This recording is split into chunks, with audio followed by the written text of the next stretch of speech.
record this as well. Recording. Excellent. It's just you and me at the moment, Michelle, but that's okay. Fine.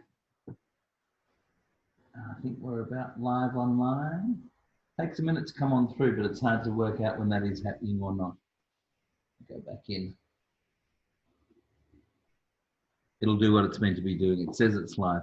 Hi, everybody. It's David Belfer here at emphasishair, and I would love to say thank you for popping on and having a look and having a view at what we're going to be doing today. I have a beautiful guest with me today, and her name is Michelle Wilson. Give us a wave, Michelle. Hello. Michelle. Hello. Hi, darling. Michelle has been one of our long-term clients. She actually started with me in our other salon, which was in Hampton, 17 years ago. Our kids were little in those days. She has a young man called Sam who is the same age as my daughter. I think is older by a month or something like that. And anyway, we've been growing together as families and as friends and clients and colleagues. And I'm just really, really blessed to have her in my life. And I invited her to come on today to talk about one of her new businesses, which she started off with her husband. How long ago did you start School TV? We ran a beta trial at the end of 2016. Wow, so it's 4 years 2017, ago. Start of 2017. Awesome. Well, anyway, ladies and gentlemen, boys and girls, everyone else, Michelle, welcome to the call. Thank you for agreeing to come on board. Thank you, David. Thank you for inviting me for your Inspiration Sunday. Thank you, darling. It's been a real journey for all of us throughout this past pandemic time. Since March, we've been in lockdown. We've been in the salon the whole time until this week. This is my fourth day of waking up in the morning going, what can I do today? What are the possibilities? And there are hundreds and thousands of them, which is great. However, the work that you've been doing with your product that you take to schools around Australia and around the world is really inspirational. We've had many conversations. And but before we get into that, tell us a little bit about you. Tell us about your life at the moment. What's happening for you? Well, at the moment, it's just, it's actually a really busy period of time for us. My husband and I are working from home, and we've, as you mentioned, our young man is studying uni at home, which is, the whole thing is proving to be a bit challenging, but, you know, we're managing and grateful that we are busy, and our work allows us to keep on going and help other people. So, you know, all is good in our world, as good as it can be given the circumstances. As good as it can be. That's great. Yeah. So tell me, with regard to your story in School TV, how did this come about? What was the inspiration behind that when you originally started? Well, it started, probably around 2015, 2014, something like that. My husband,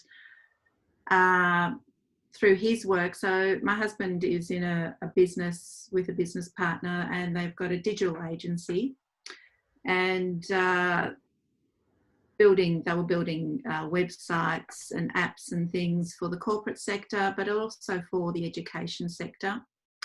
And one day they went, you know, to school to see, you know, to see Dr. Michael Carr-Gregg, actually, which some of your guests may be familiar with. He's a child and adolescent psychologist. Mm-hmm. He's got a rather large profile in the media, and he's written quite a number of books.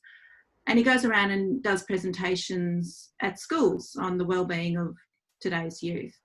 Yeah. And my husband and his business partner were at school listening to him talk, and they said, you know, wouldn't it be great to be able to bring, you know, this sort of information out to regional Victoria and rural Victoria, or to those schools that can't afford to have presenters to the calibre of Michael Carr-Gregg going out there and, you know, giving information that's relevant for the well-being of kids. Yes. And it just so happened that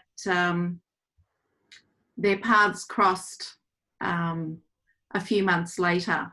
And Michael at the time was had a project working for an organisation called the Young and Well CRC that had a lot of funding thrown at it.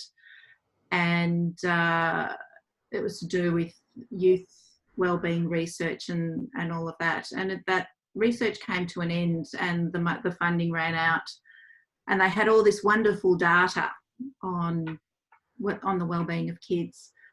And my husband sort of came up with this idea of, well, what if we could digitise this information and get it out to parents and to schools, etc. And so we started, or he embarked on this journey of developing this platform, which is now called School TV.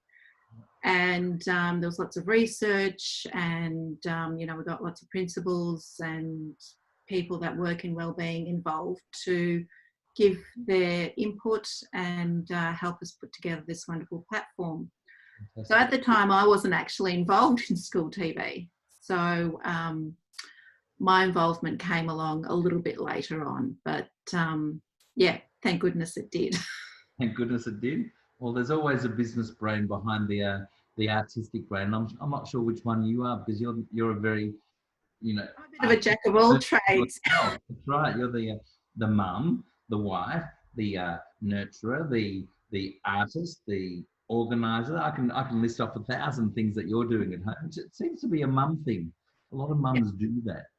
Yeah, lots of balls that we're juggling in the air all the time. There are lots of balls that you're juggling.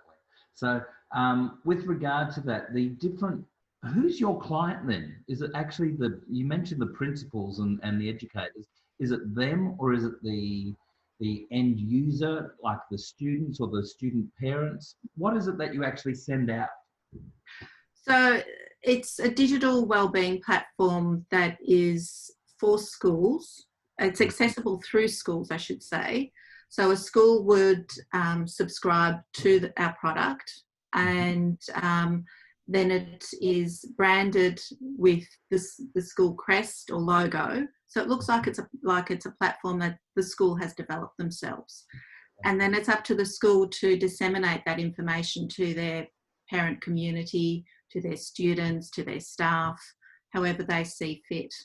So the initial client is the school, but the end client is the parent, and helping parents, parent their kids, because, parenting doesn't come with instructions. So it's what School TV does is that it streamlines all the information that's out there and creates it into like a one-stop shop on a single topic of wellbeing.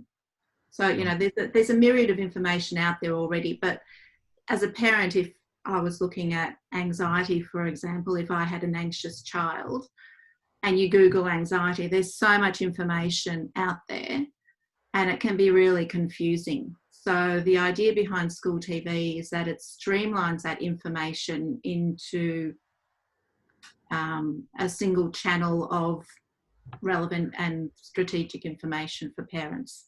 Are they bite-sized chunks, or are they massive 1 hour long videos? How does it actually come to the parents?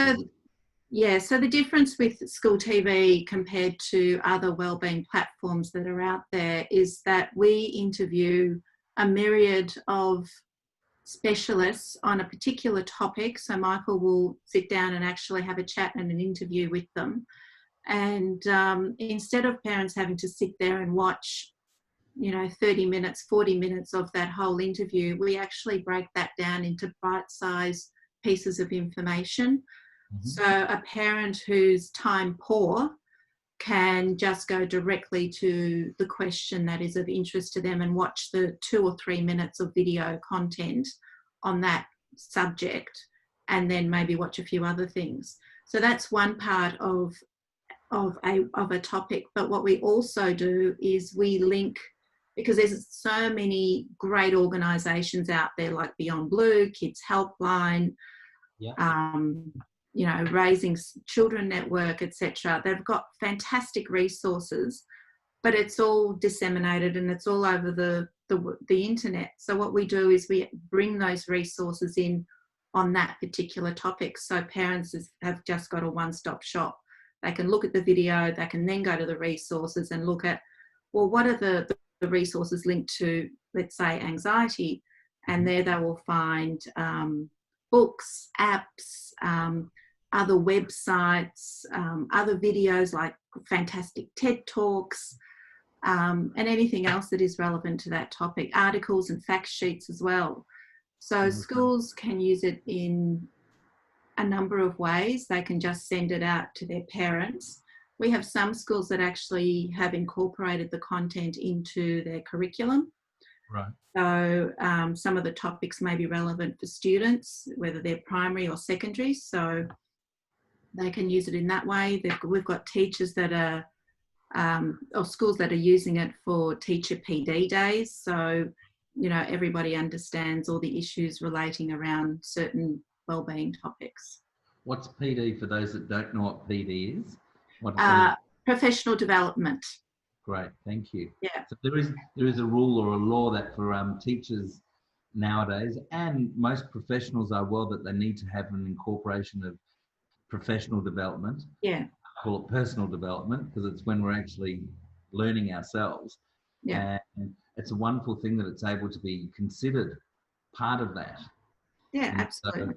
So that's amazing. With regard to the different sorts of schools, you mentioned earlier on that when Jamie first started it, he was looking at being able to get it out to the remote areas of Australia or Victoria to start with. How far afield have you got now? Well, we have one school that's using it in the Pilbara, and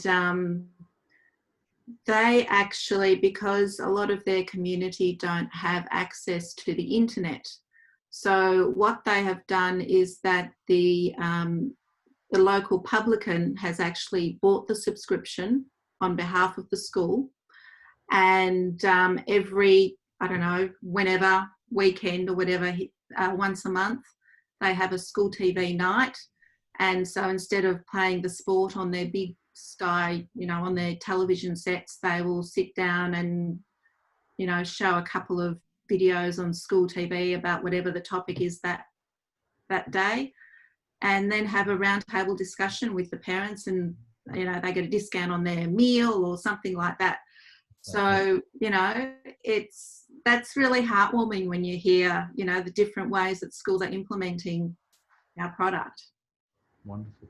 So you've gone international in the last year as well, I believe. Where you ended up in New Zealand. Yes. Have you got to America yet? They need it. Yes, America do need it. We're not breaking into that market yet, but yeah, we are in New Zealand. So far, we've got about, I think it's about 50 schools across New Zealand using the product. We're trying to implement information that is relevant more to the New Zealand market, you know, covering some of their topics that are more relevant, like cultural diversity. So, and also incorporating some of their organisations and resources that are relevant to them as well. So in Australia at the moment, we've got about 700 schools using school TV across primary and secondary. Are you doing tertiary as well? Are you getting into that market, or it's not something that you're looking at? No, we haven't gone into the tertiary market at this stage. They're a pretty small market at the moment. There's not that many students. They're all disappearing from the space, unfortunately. Yeah, now, absolutely. We were discussing earlier on about the concept of suicide, and something that I put in one of my posts last week was the concept of the stats that I'd received through Lifeline, through their website, and how 1 in 4 people throughout the country at any one time, or at the time when that was done, are lonely. Mm-hmm. Themselves, or that they don't have the opportunity to talk to people, or that they you know, feel as though they don't, that if there's things that are wrong, they've basically got no one to talk to. And then today you mentioned that you'd heard, what was it that you said? You said something about about? Yeah, that the suicide rate over the last couple of months, like teen suicides, has increased quite a bit over the last couple of months, especially during this pandemic period. And it's really heart-wrenching, because we hear of, you know, a lot of the stats through Dr. Michael Carr-Gregg, who also works in private practice. So he hears and deals with these sorts of kids every day. And, you know, when we have one of our schools notify us saying we've had a teen suicide recently, you know, it breaks my heart. You know, I may not know that child, but yeah, it breaks my heart. And, you know, what we do is then, you know, we remind the school that it's very sad what has happened, but, you know, you've got school TV as a resource, and, you know, you can use that resource to help your community get through this troubled period. So they can look at the edition on grief and loss, trauma, etc. So hopefully, you know, the aim of school TV is to be more of a tool of prevention rather than postvention. So, you know, if parents are armed with the right information and are equipped with the knowledge of how to look for the symptoms of things that are distressing to young people today, then hopefully this can be avoided. Right, thank you. Wow. So in saying that, you know, the grief and loss and, oh, my phone just fell. Sure, that's not very good for a phone. It's still working. Still working. Hello. So I think our Facebook live feed may have just had a bit of a change. With regard to what I was going to ask you, Michelle, is what other sorts of resources has it got specifically? Because is there things about food and diet and exercise? Yeah, absolutely. So with school TV, you know, it covers mental health issues, but it also covers those things like resilience, positive parenting, eating disorders, body image, exercise, even things like cyberbullying, internet addiction. So what we do is that every month School TV delivers a new topic. And so when a school subscribes to School TV, they get access to the archive of already published topics. Right. And then every month there's a new topic that comes up as well. Yeah. Have you got access to the portal on your screen? You want to share it with us and show us what it looks like? Sure, I can do that. That would be amazing. Yeah.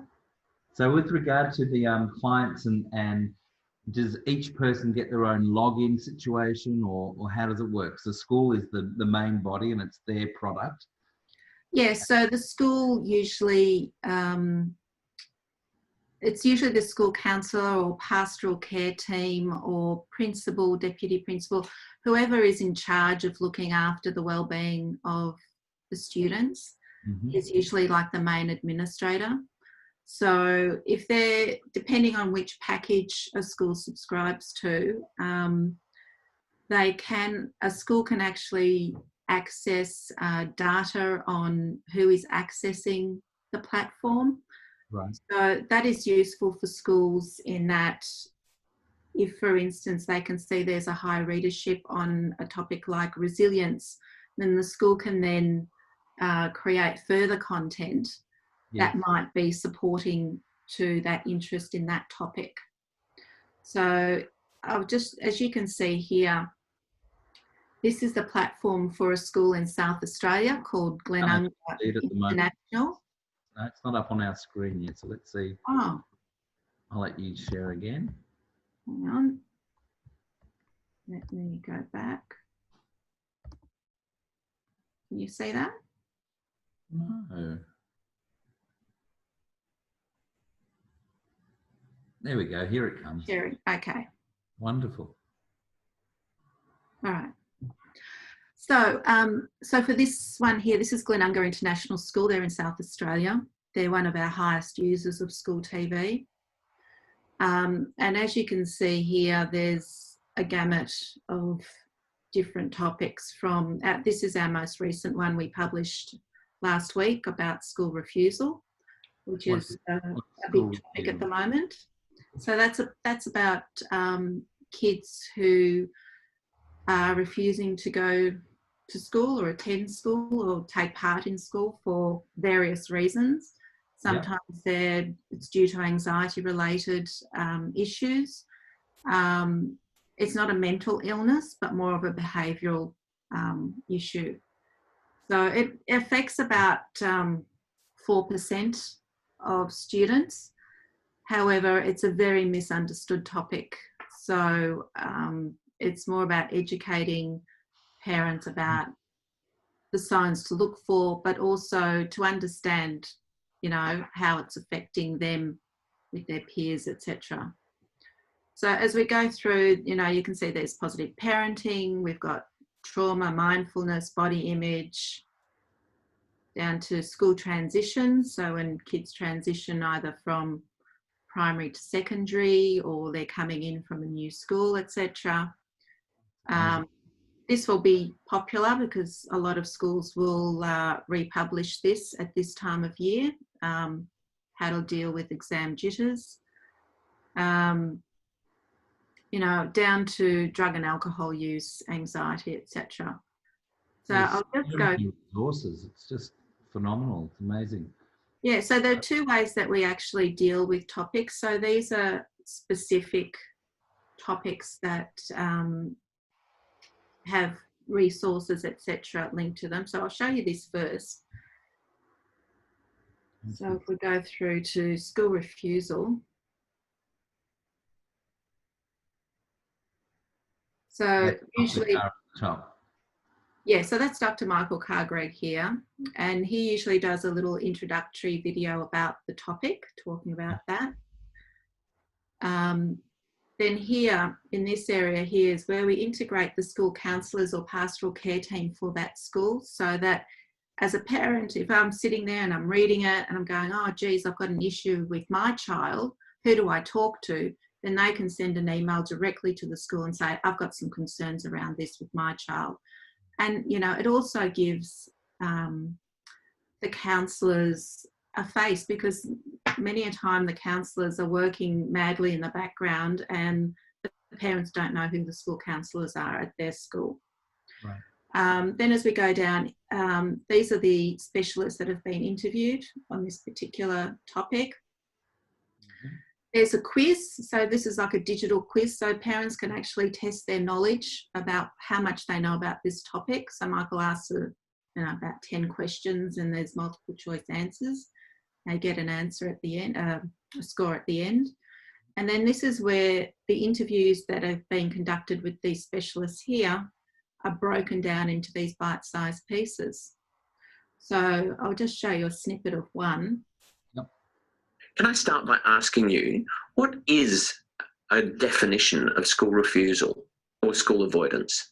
The definition of school refusal, or I prefer to call it emotionally based school avoidance, is essentially an umbrella term for children who find it difficult to go to school for emotionally based reasons. And the key thing to remember here is if you do use the term school refusal, it predisposes you to think of this as a choice.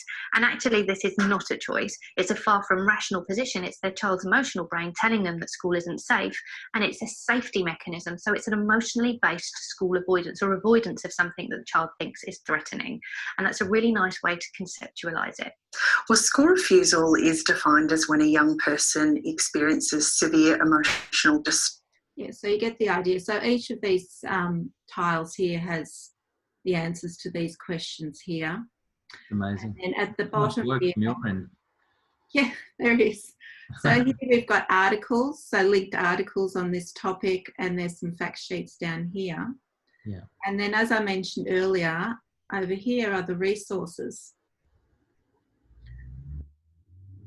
So these are all the resources that are linked to this particular topics. So here you'll find the fact sheets. These are the websites on this topic. related apps, useful apps for this, the books, and all the other videos that parents will find useful. Amazing. So we do this for every one of these topics. There's so many resources. It's such an amazing tool for everybody, for the teachers to be able to, you know, many teachers don't actually have the experience of seeing some of these responses to kids' behaviour at the same time. So it's amazing that they've got the opportunity to use it for their PD, as you said. And, yeah. But for the parents, I've got clients that have had kids that have definitely refused to go to school, whether it be they've always been for reasons that it's hard to understand. And the child is just, as the doctor said, not feeling safe. So, you know, it's going to be a very, very, I've not actually seen the tool. We've spoken about it for 2 years, Michelle, and I'm looking at it and I'm just in awe of the work that you've done in the background to be able to get it up and running. Yeah, thank you. It's, you know, a lot of schools would not be able to afford to get the people that we've interviewed. They wouldn't be able to pay for them to come and, you know, do a presentation at their school. So, you know, this is a more cost-effective way of bringing those resources to their parents. And, you know, a wide variety of, you know, specialists right at their fingertips, you know, in the power of their phone or their laptop. Yeah. So, you know, apart from doing these topics that I've just shown you, we also do what's called special reports, special video reports. And these are in response to everyday events that might occur that, you know, that we need to respond to. So as you can see here with the pandemic, we did a series of special reports relating to the coronavirus. So we started off with, you know, how to talk to your kids about this coronavirus, how to prepare for remote learning, how to then deal with the disappointment. Like, you know, a lot of kids, it didn't sink in straight away that they're going to miss out on their school camp, on their formal, on overseas trips, etc. So how do you talk to your kids about that stuff? And then we also did like a checklist, like if you have concerns about your child, whether it's primary or secondary, I was just showing the secondary one here, but it, you know, these are the things to look for, you know, make sure that, you know, these are the things that you can do to help your child. And we're just in the process of creating a new special video report, which will be published next week, just for our Victorian schools, given the second lockdown. So, you know, we're responsive to that. But, you know, you can see here that we... Sorry, Michelle, go on. You again. Yeah, I was just saying that, you know, we responded to, you know, how to talk to your kids about the bushfires, you know, eco-anxiety. I mean, who knew that was the thing? But, yeah, it's a serious thing amongst the youngsters. E-cigarettes and vaping is huge in New Zealand. So that warranted us having to deal with that. The Christchurch tragedy, we were actually in New Zealand filming when that happened. And it was really quite disturbing because we were in the middle of interviewing one of our contributors in New Zealand when all of a sudden all our phones started pinging with like a news report, and we just, you know, got this report saying that there's been, you know, a tragedy in Christchurch, there's been a shooting, and at that time it was like 3 people dead, and we're going, oh no, 3 people died. Little did we know it was much bigger than that, but, you know, we tackled that. We actually we're flying back the next day, and Michael wrote the script for that report on the way back, and we were in the studio the next day and we had it out by Monday. So within 72 hours we had a response out to all our parents. So the difference between this special video report and one of the other topics is it takes a slightly different format. So I'll just show you. It's more like a one-on-one consultation with Michael. So I'll just play you a little bit. It's like Michael just talking to camera. Hi, I'm Dr. Michael Carr-Gregg for School TV, and this is an update on schools and the coronavirus.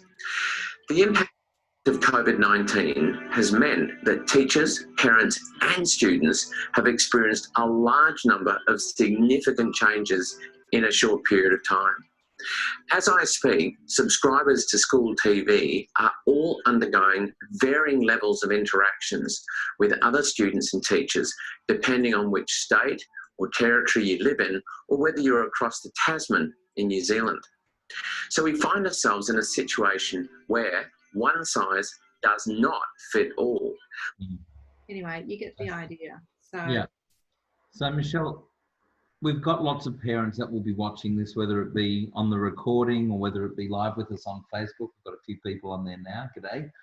And if they want to find out more about how to get onto School TV for their school, if they haven't already got it and they want to get the resources in, who do they need to contact? Do they contact you, or do you need to be contacted by the school direct, or is it the PTA or the parents associations that come to you? Who is it normally? So usually we get schools contacting us. Sometimes we do have parents that find our website and they contact us directly, thinking it's something that they can access as a parent. But at the moment, it's only accessible through the school. So the parent would have to go to the school and talk to their principal or school counsellor or whoever looks after wellbeing, and ask them to look into us or contact us, or we can send them the information like a brochure or something like that, and they can take that to their principal and say, look, I think this is interesting and I think that, we should have this available at our school. Fantastic. Well, look at that. I've got myself up on the screen, but I've turned into a redhead. Here's Bridget's joined us on the screen. Hi, darling. How are you? Hello. Hey, Bridgie. I'm sorry for my lateness. I meant to be here a bit earlier. All right. Doesn't matter. We're happy that you're here. So Michelle's just been going through the actual portal itself, which is phenomenal. The amount of information that there is for families, for teachers, for the students. Do the students actually get access to it themselves, or is it just what the parents would allow them to see, or is it predominantly for the adult body, to be able to know how to deal with things, or is there anything specific for kids? Yeah, good question. It's really mostly for the adults to access. We have some schools that have created they have like two portals of School TV. So one that is parent facing, and then there's another one that is student facing. So they can actually choose which topics they will have for parents and which one will be for students. But the majority of schools will just use it for their parent community and for their teaching staff. Amazing. So with regard to that as well, we're really the ones that need the information, because our kids are quite resilient, we think, or perhaps we don't think. So do you find ever that it's the parents that are needing the service for themselves, for their level of resilience? Because I know my kids are very resilient. I know that your Sam is extremely resilient because of life things that have occurred within your family. Yeah. So we hear some interesting stories from our contributors when they come for interviews, and parents do need a lot of help because there's just no handbook as to how to deal with certain situations. They just don't understand some of the topics. They're saturated with information out there on the internet, yet they're still knowledge poor. So it's a matter of parents educating themselves and understanding, these are the issues that are confronting our youth today, and it's so different from when you and I were growing up, David. It's they're just faced with so many different adversities that, you know, we didn't have to deal with at all. And parents, you know, things like internet addiction and cyber safety, you know, we didn't have those things growing up.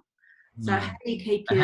A hangout when we were young was when we'd all go to your place and have our bikes in the front yard, you know, Yeah, and we'd all be raiding the fridge and things like that, all those good old days. Yeah, roaming the streets and coming back when it got dark, but that doesn't happen these days. No, it doesn't. So, you know, it's about how parents can keep their kids safe, you know, in this environment, really. Michelle, unshare your screen so we can go big picture again. I'm getting a sore neck looking in the corner of my screen. Yeah, I'm gonna stop sharing now because I don't think... There we are. There you go. Here we are. Now we're all back together again. So with looking at that and the abilities of being able to share so much information now, that's one of the great things about everything that's available to us now. Our kids are so smart. Our kids are so smart. Now I'm talking about our kids being from the youngest primary kids right through until, I think kids come out of the womb now knowing how to use a camera. You remember there was that ad, that camera, Yes. that ad that came out, I can't even remember how long ago. Minolta, wasn't it? Minolta camera? It was a great ad. Yeah. Oh, I make myself laugh sometimes. I just think that was the funniest of ads. I had somebody send something that was really tickled my funny nerve earlier on today, a meme that came up where it was looking at the pandemics and looking at this year and the previous year, last year. It said 2019, the year to get rid of all the negative people in your life. And then it said 2020, the year to get rid of all the positive people in your life. So I think the context of that is obviously around the pandemic and what's going on there. Yeah. However, this is a really, really positive thing that you have created with Jamie and with your team. Yeah. And I can see the thousands upon thousands, if not hundreds of thousands of students that will be benefiting or have the opportunity to benefit through the parents having all this information. Yeah, so, it's been quite a journey for us. It's you know, when my background is in advertising and graphic design, and when my husband got sick, he actually got sick just as we were taking this platform to trial, and we went to an education conference in Melbourne and Sydney, and we thought we'd just test the market and see whether there was any interest before we, you know, put everything into it. And we thought, you know, if we get maybe 20 schools sign up for the trial, we ended up getting 300 for the trial. So clearly there was an interest and a need out there. And so then in, you know, 2017, we started the launch properly. But, you know, we're not funded in any way. This platform is completely self-funded. So everything that we make from the platform goes straight back into creating more content. So we have tried to get government backing and funding and knocked on a lot of doors.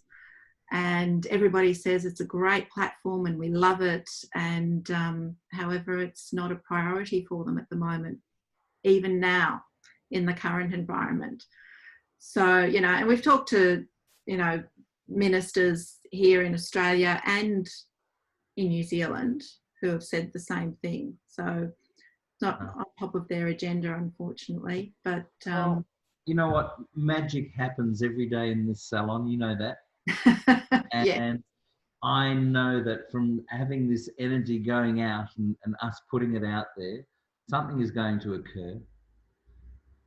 And yeah, that's my blessing from me to you and from emphasis to you, because emphasis, as I say all the time, is short for metamorphosis. And this is a true sign of change. And now the education system is never going back to what it was. I don't care what anyone says. It has changed. And fundamentally, everything about it is different. Now, the kids are being taught at home now, as we know, and parents are learning to have to become the resilient ones and being able to put themselves into so many levels of discomfort, whether it be because they're trying to work and they're trying to teach at the same time, or whether it be all the other avenues and aspects around that as well. But things are going to change, and these are the tools that are going to be sought after.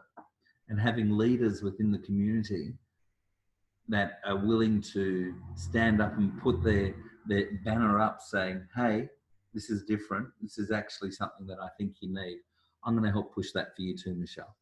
So that's my promise to you. And magically things will come our way, your way. So let's just make sure that occurs, because it's really important. So anyone that's out there in Facebook land, I'm talking to you now, and you know somebody that can help Michelle. This is the things that you need to do, and it's schooltv.me, isn't it? That's the website, yeah. schooltv.me. So get online to that and actually, see how we can help. Let's get the funding for you that you need so you can make it grow much, much bigger. Yeah, we're actually in the process of developing a parent app so that parents can also access some of this content directly. But that probably won't be launched until sometime next year. So at the moment, it's only available through schools, but we're working on it. Chat box, Bridgie's saying. So, Michelle, have you got the link that we can actually type that in? I'll type it in. So actually, even if you want to type it in or just copy it in. Sorry, what am I typing? You just type in the link to the schooltv.me or something like that, so then people can see the resource and send it off to their powers that be in their school. Yeah. And I'll add it onto Facebook as well. So that's a great idea, Bridgie. Thank you. It's funny when I see my own name come up with these thoughts that I didn't even have. That's great. Yeah. If anybody wants to contact me directly, I'll put my email there as well. Thank you. That's amazing. And with your permission, I'll put it onto the Facebook page afterwards as well, and the link. So if people want to actually contact Michelle or what she does, you can contact her at michelle.wilson@schooltv.me. Or you can contact her through me as well. I'm sure that she wouldn't mind if I was to pass on her details to you. Not a problem. Awesome. Now, this is the time when I get to have a little bit more fun in the salon. I'm going to ask you 4 questions, Michelle. I'm just thinking about this now. Okay. What's your favourite food? Pasta. Pasta. Specifically, what sort of pasta? Any sort, really. But I'm not a big seafood eater, so probably something without seafood. Excellent. So non-seafood pasta. Favorite colour? Green. Green. Very calming. Very calming, thank you. Favorite chocolate-based dessert? Oh, probably a chocolate mousse. Yeah. Thank you. Not too rich, but lovely